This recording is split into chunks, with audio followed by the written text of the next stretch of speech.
Bonjour à tout le monde.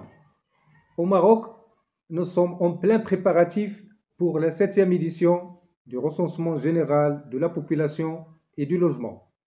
Alors, qu'est-ce qu'un recensement et quelle est son utilité? Réponse après ceci.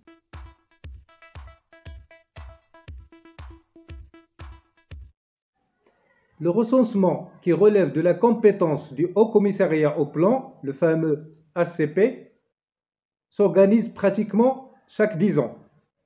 Nous sommes aujourd'hui à la septième édition de son genre depuis l'indépendance du Maroc. Son but principal est de compter la population dans toutes ses caractéristiques et les logements dans toutes leurs catégories, d'où son nom, recensement général de la population et du logement, le fameux RGPL. Il s'agit d'une opération longue et coûteuse car l'État mobilise d'énormes moyens humains et logistiques, que ce soit à l'échelle nationale, régionale ou communale, pour assurer sa réussite.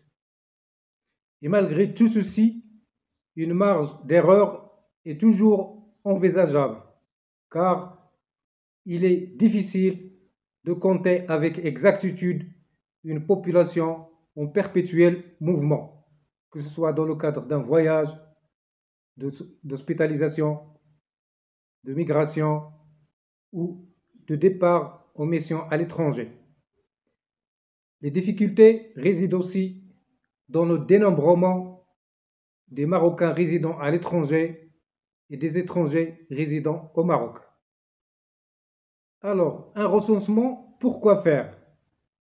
La finalité d'un recensement est d'abord de compter la population selon ces différents critères. Il convient donc de compter les ménages. Un ménage, on le sait, c'est l'ensemble de personnes partageant le même toit d'une manière habituelle. Le logement étant un local séparé et indépendant. On distingue deux types de ménages. Il y a les ménages ordinaires et les ménages collectifs. Un ménage ordinaire, c'est l'ensemble de personnes occupant un même logement. On parle essentiellement d'une famille. On distingue aussi les ménages collectifs.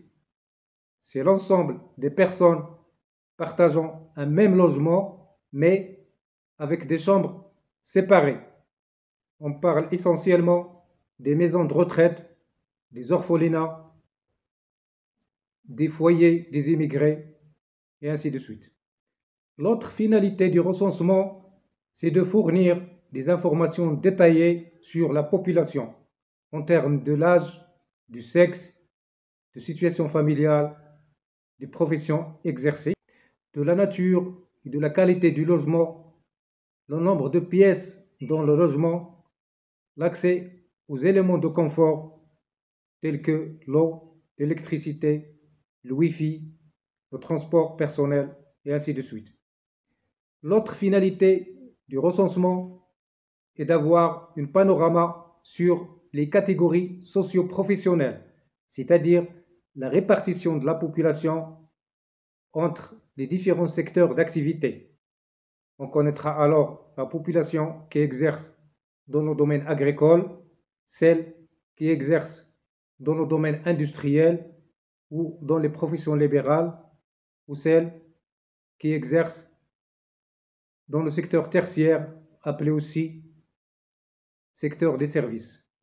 Si l'état civil permet de suivre d'une manière continue l'évolution de la population en termes de taux de natalité, taux de mortalité et taux de fécondité, un recensement est nécessaire pour porter les corrections nécessaires, car le recensement est basé sur des données réelles récoltées sur le terrain.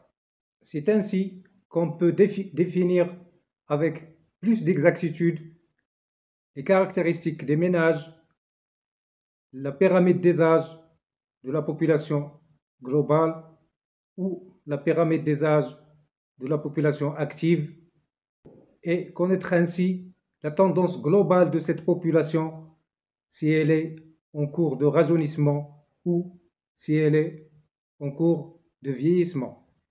Le recensement peut vous donner aussi une image sur la répartition linguistique de la population, c'est-à-dire le nombre de personnes qui parlent une telle ou telle langue. Cette question, personnellement, ne m'avait pas été posée d'une manière explicite durant le dernier recensement. Je ne savais pas comment M. El-Hlimi a déduit que 21% de la population marocaine parlait tamazight. Ce chiffre aurait pu être digéré s'il faisait allusion à la population qui parlait exclusivement tamazight, car les Amazirs de nos jours ont tendance à adopter la darija dans leur quotidien. Seulement, ce chiffre a été interprété par certains de mauvaise foi pour prétendre que les Amazirs représentent une minorité.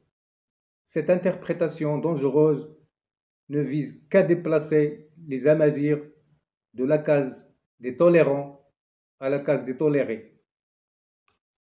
Le recensement est aussi une source riche qui peut vous fournir une multitude d'indices économiques et sociaux, à savoir l'évolution du pouvoir d'achat, du taux de chômage, de l'espérance de vie, du mode de consommation, et ainsi de suite.